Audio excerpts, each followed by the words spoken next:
Hello, fellow risk takers, and welcome to my worst investment ever. Stories of loss to keep you winning. In our community, we know that to win in investing, you must take risk, but to win big, you've got to reduce it.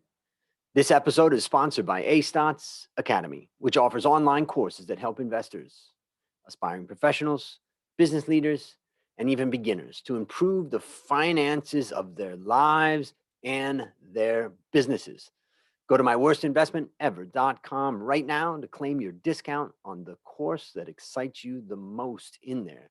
Fellow risk takers, this is your worst podcast host, Andrew Stotts, and I'm here with featured guest Rhonadale Florentino. Rhonadale, are you ready to rock?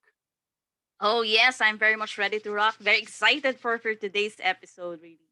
I am super excited to have you on, and just talking before the episode really makes me think that the audience listening out there is going to gain a lot from this discussion. So, let me introduce you to the audience. Rhonadale has been a human resource practitioner for around 19 years, 2 decades, and she is the CEO and president of UpRush Social Geekers, an HR solutions and services provider located in the Philippines, not too far away from where I am here in beautiful Bangkok, Thailand.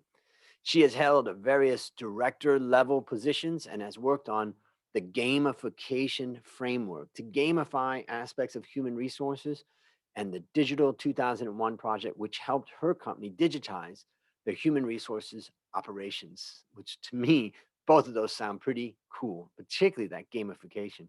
Now, she graduated with a bachelor's degree in psychology and has been quite active in improving the standards of human resources in the Philippines through programs like UpRush's HR Boot Camp, which provides the necessary competencies for up and coming HR practitioners who would like to become leading professionals someday. Rhonadale, please take a moment and fill in further tidbits about your lovely life. Thanks for that. That was actually a very good introduction, but I'd like our audience to know that I'm just not about HR. So in my off time, I also do a lot of other things. Surprisingly, I like playing games. So I think it's also one of the reasons why I am into this gamification very much because I like to play PC games. I spend hours sometimes playing PS4. So those are the things that keep me busy. And aside from being an HR, I also like to dabble in some web development. I do love creating websites and I do have some background in SEO, which later on will play a big role in the story that I'm about to tell you. I'm really curious about the gamification thing. I know we all talk about that, but very few companies, organizations really incorporate that. Maybe you could just share some of your experience or your opinion about gamification and the future of gamification. Well, the primary reason why I got into gamification is that I used to work for a mobile gaming company. And because I worked there, I got to understand the different gaming principles and how you can have it applied in different aspects of your work, not just in operations, but also in sales, in HR, and things like that. With gamification, the aim is to tap on the competitive spirit of your team members to get them to compete with each other and to compete as a team also with each other. And you come up with, just like in a game, you have leaderboards, you have badges, you have trophies that they can get if ever they reach a certain number of points, or if ever they are able to do a certain project, a certain task. And if they get a certain number of points, they can have this converted to merchandises, to, like in our case, we have they can have it converted to leave credits, extra time off. They can have it converted to mugs, jackets, things like that. And it was very it's a fun way of looking at things, especially because most of the team members that we have back then were millennials, so they are very into this, getting the things that they like as soon as possible, having specific goals that they have to meet, being able to see how they fare compared to their other coworkers or their colleagues. It was a very fun way of doing HR. Instead of us worrying about how to get them to join trainings, they are the ones interested in joining these trainings because they know that they would get points for that. They would get extra points if they cascade those trainings, and they get more points if they get certified, or they create their own modules for training. It was very fun. Yeah. It's kind of amazing because let's just take some gamification aspects that don't even provide like big prizes, but just putting up a competition amongst people, and then it just massively increases engagement. And it's humans are pretty predictable in that way, I guess I would say. Yeah. I agree. I agree. I use it a lot in my online courses where I try to help people see, all right, here's where you are, here's the leaderboard, come on, let's get up there. And that type of stuff, it helps. It helps me too when I get behind and someone's giving me a little nudge. So Yeah. fantastic. All right, well, now it's time to share your worst investment ever. And since no one ever goes into their worst investment thinking it will be, tell us a bit about the circumstances leading up to it, and then tell us your story. So I've been an HR, like what you've mentioned. I've been an HR practitioner for almost 2 decades now. But in this story, I think, about 10 years into my HR profession, and I was very happy with what I was doing. But one of the things that I discovered during my work is that a lot of HR solutions and services providers here in the Philippines have very huge price tags. They tend to sell their services, but if you're a small company, you definitely won't have the budget for these kinds of services. So most likely you would be left on your own, or you would have to really do massive research in order for you to get your HR programs, policies, and procedures in place. So I thought at that time that it was not a fair way of doing things. So I said, I am an HR professional with 10 years of experience at this point. I think I can do a better job and provide better service at minimal cost for them. So when I had that idea, I did not instantly get into the business. I started with thinking of, what if I try to become a consultant? So I tapped into my network. I checked if anyone wants to have a consultant, but I had some challenges along the way. But that's not yet the story. That's just the initial part of the story. And then, unfortunately, something happened along the way. I got into an accident. I was bedridden for, I think, about a month or two. And I'm not the type of person who can just sit down and not do anything. So during that 2 months, I was thinking of, how am I going to earn something while being bedridden and not doing anything. So I had a laptop in front of me. I tried to look for online platforms where I can get a job, things like that. And then I came across Odesk. At the time, it was Odesk. Right now, I think it's Upwork. I tried applying to jobs and I got hired. But this is not for an HR work. This is for a writing job. I had to do articles. I had to write blogs. I got to understand what SEO is about, at least the basics of it, at least the part of content marketing. So I got all of those experience. By the time that I was able to go to work, I was still toying the idea of doing a consultancy, but this time I was thinking of doing a consultancy and doing internet marketing, two different lines of business. Which at that point, I thought, this is something that I can manage. I'm good at it. I know that I'm good at it. I have 10 years of experience in HR, and with online marketing or internet marketing, my clients were very happy with the kind of work that I'm doing for them. So with that, I said, if I go into analyzing everything, I would lose time. So the best thing to do is to go to the government agencies here in the Philippines, have the business registered, come up with a catchy business name, and then let's start doing this business. Like Nike, just do it. Yes, like Nike. I think that was my motto that time. Just do it.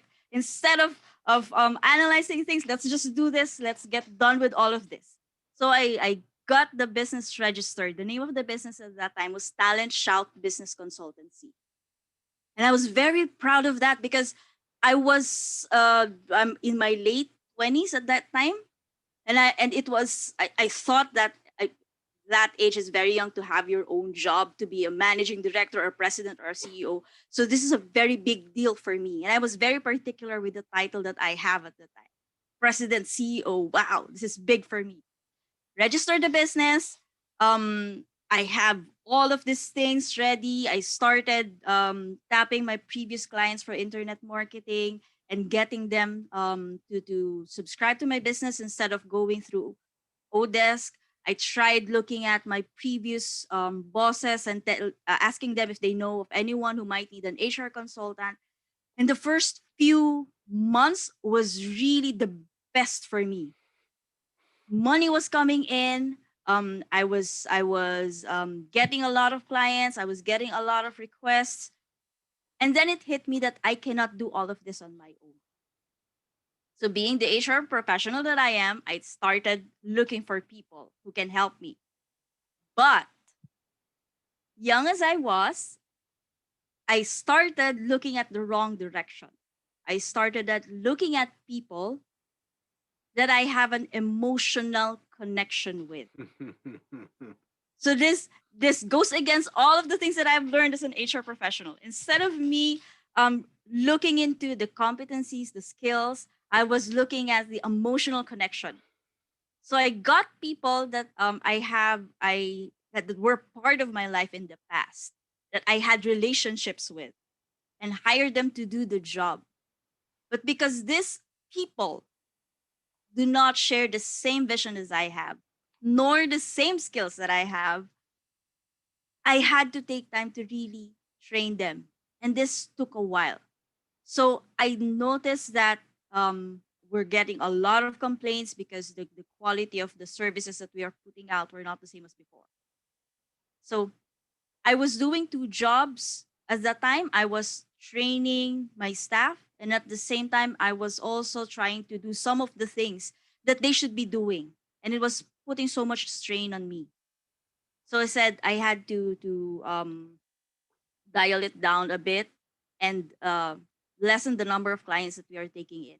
So we had to say no to some of our clients. And then because I hired people for operations and not for finance, I do not have anyone helping me monitor my finances. My idea of finances at the time was that money coming in, as long as what I am spending is not more than what's coming in, I'm safe.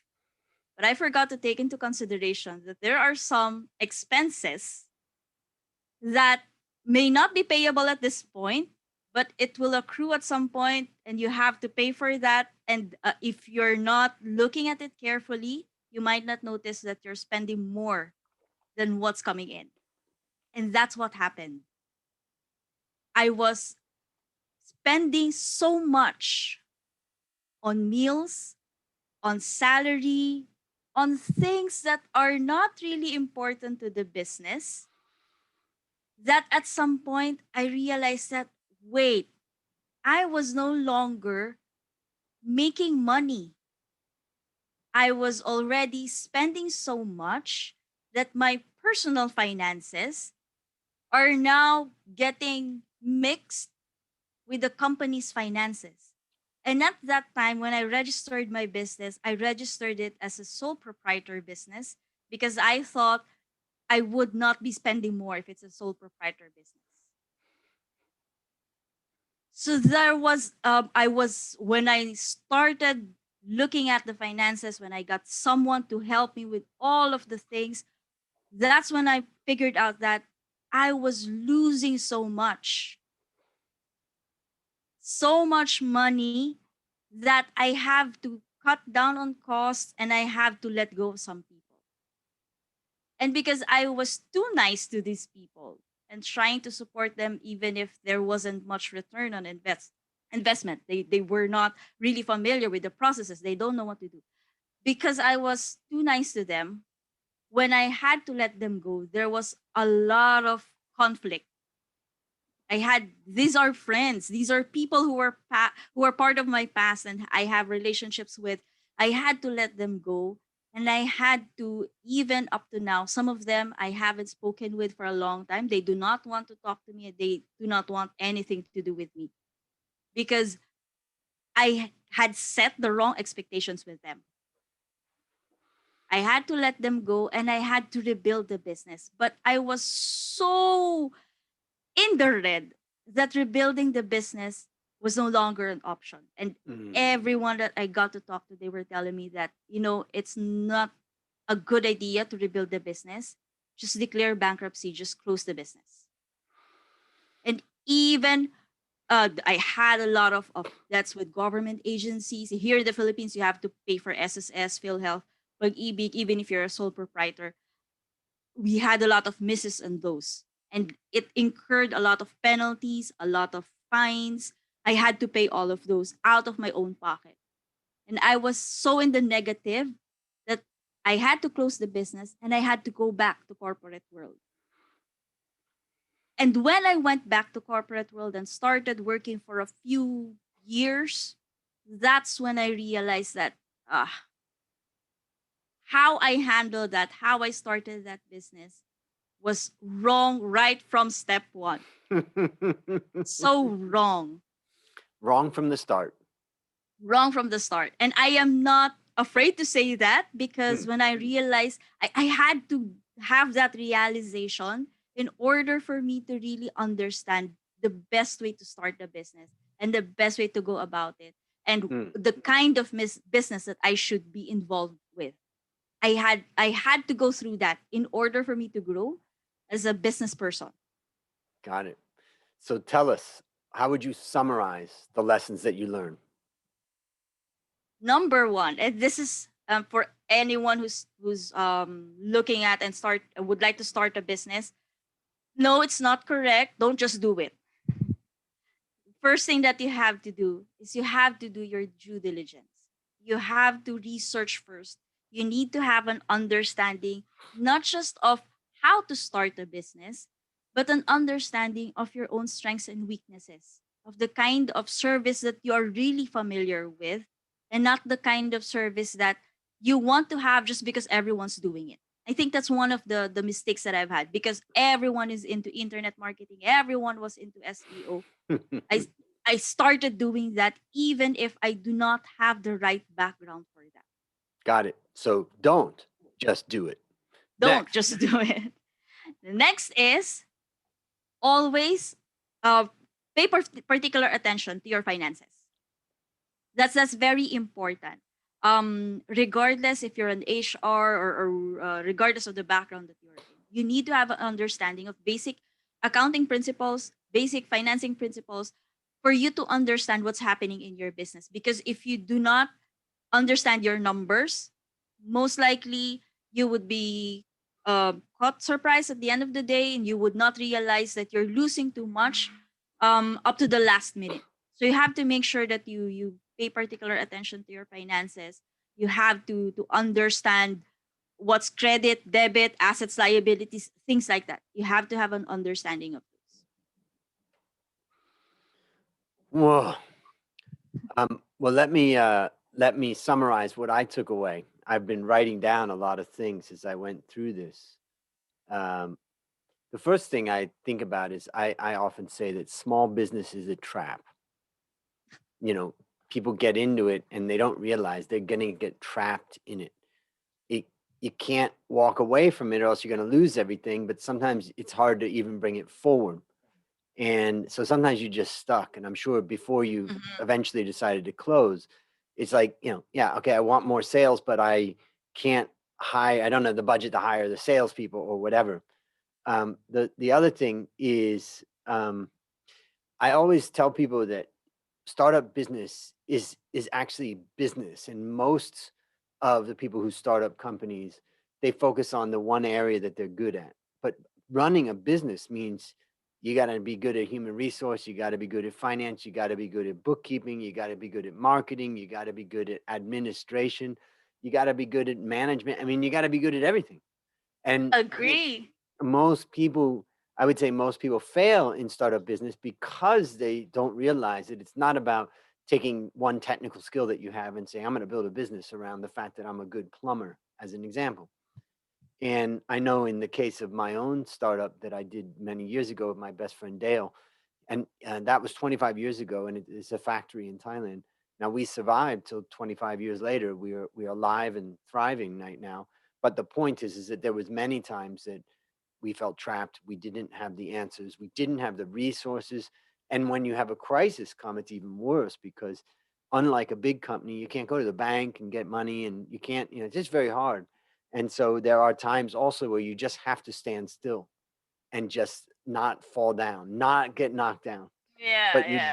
you don't have the resources. I remember at the time we didn't have the resources to hire the salespeople to go forward, and there was no buyers of all of our assets that we had in our factory, so you couldn't really go back and say let's just finish this thing because there was nothing to recover if we decided to do it at that point.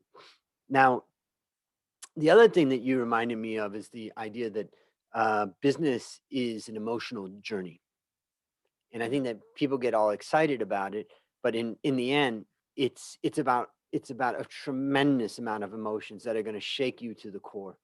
And most people go into it and they don't really think about it, but the truth is, once you're in it, it is an emotional roller coaster. And the last thing, I recently wrote, I've been teaching finance now for almost 30 years, and I decided to write a class. I decided to write a course in Mhm. finance for human resource professionals.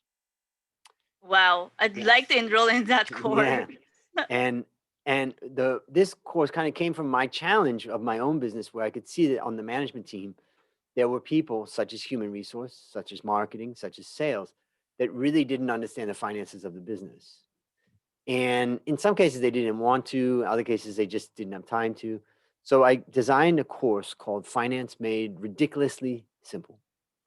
And I tried to make finance as simple as possible because I want to help people who are non-financial people to start to build the competency that will allow them to survive. But I mentioned that because I say one thing in that course, and I've always said it to my students, is that finance adds no value.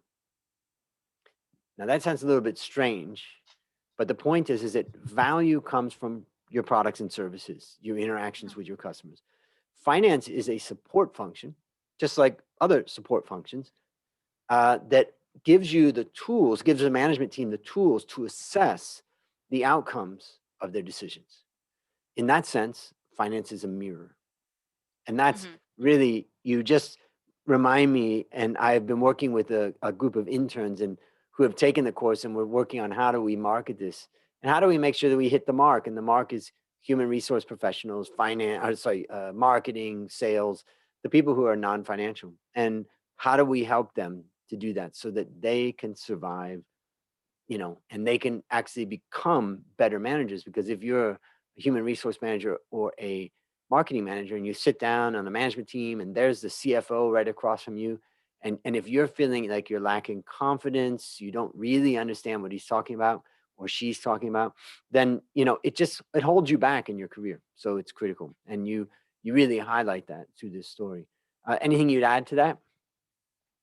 I actually agree with what you mentioned. Here in the Philippines, I don't know if it's a cultural thing, but here in the Philippines, people are afraid of math, and accounting and finance is considered as a math area. Yep. So that I think that's one of the reasons why most of the HR here don't have an understanding of the basic finance principle or accounting principles, because they are afraid that it will highlight their lack of knowledge, perceived lack of knowledge when it comes to numbers.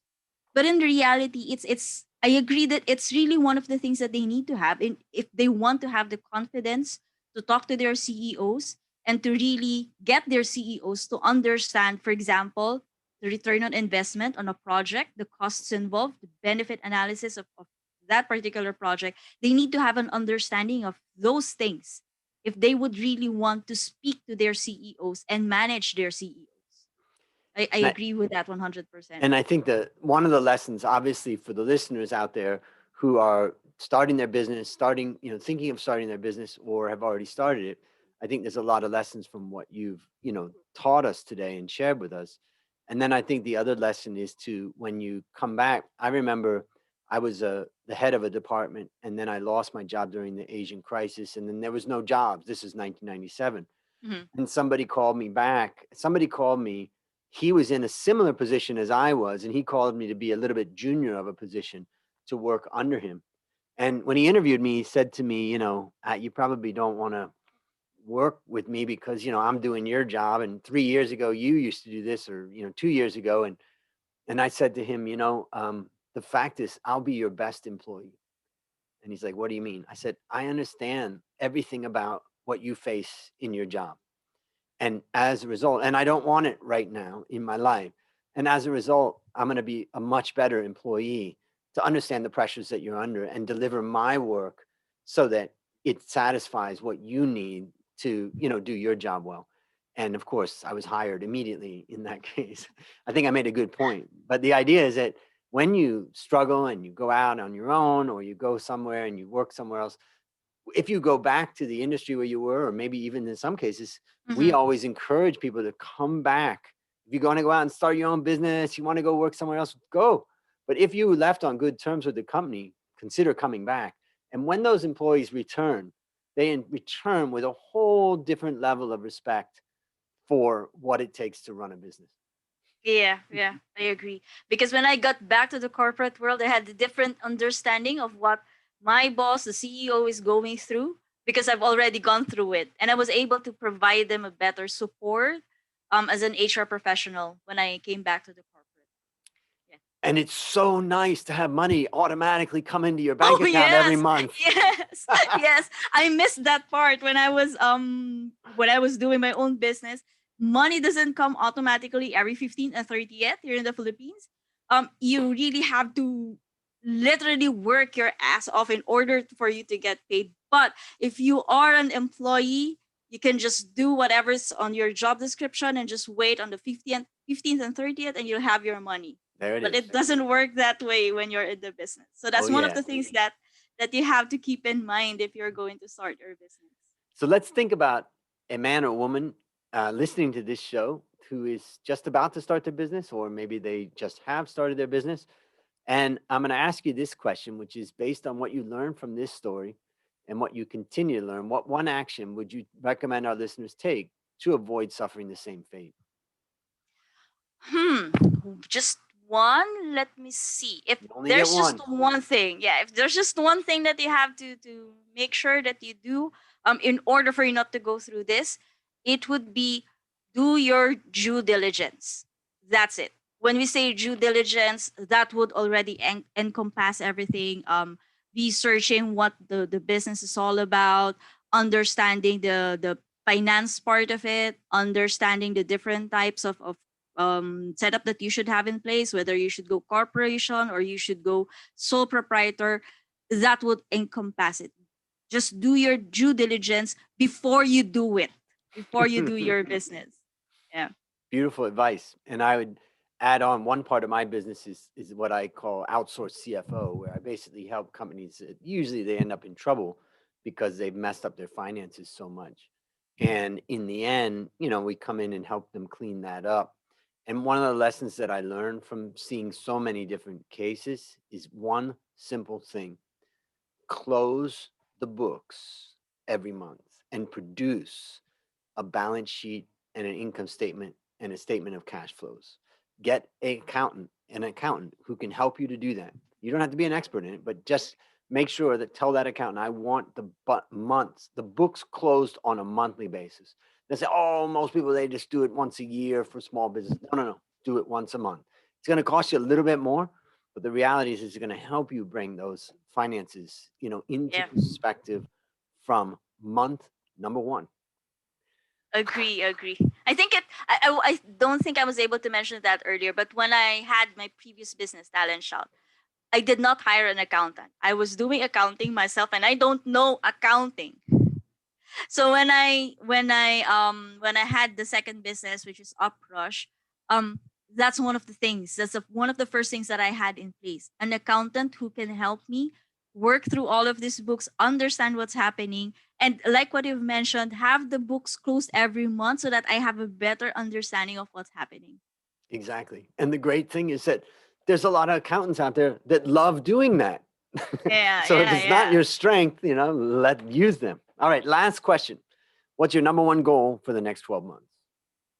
Right now with UpRush, my primary goal is to grow the service that we have. So right now we're focusing on training, providing training services, webinars, things like that. But we would like to add one more service, which is the managed payroll service, payroll outsourcing. So that those are the two things that we are planning to have. Um, a, our target date to have all of this in place would be around quarter 2 of next year. So hopefully by quarter 2 of next year, both these services would already be both income generating, and then after that, that's when we add more services and look into further expanding the company. That's exciting. All right, Yes, it listeners, is. there you have it. Another story of loss to keep you winning. Remember to go to myworstinvestmentever.com to claim your discount on the course that excites you the most. Now, as we conclude, Rhonadale, I want to thank you again for coming on the show. And on behalf of A Stotts Academy, I hereby award you alumni status for turning your worst investment ever into your best teaching moment. Do you have any parting words for the audience? Thank you so much for that. Parting words for our audience. I think I've already mentioned it earlier, but do not be afraid of the numbers. The numbers will help you realize where you are at your business, and it will also guide you on what should be the next step. Know your numbers. That's very, very important. Know your numbers, ladies and gentlemen. Well, that's a wrap on another great story to help us create, grow, and most importantly, protect our well fellow risk takers. This is your worst podcast host, Andrew Stott, saying, I'll see you on the upside.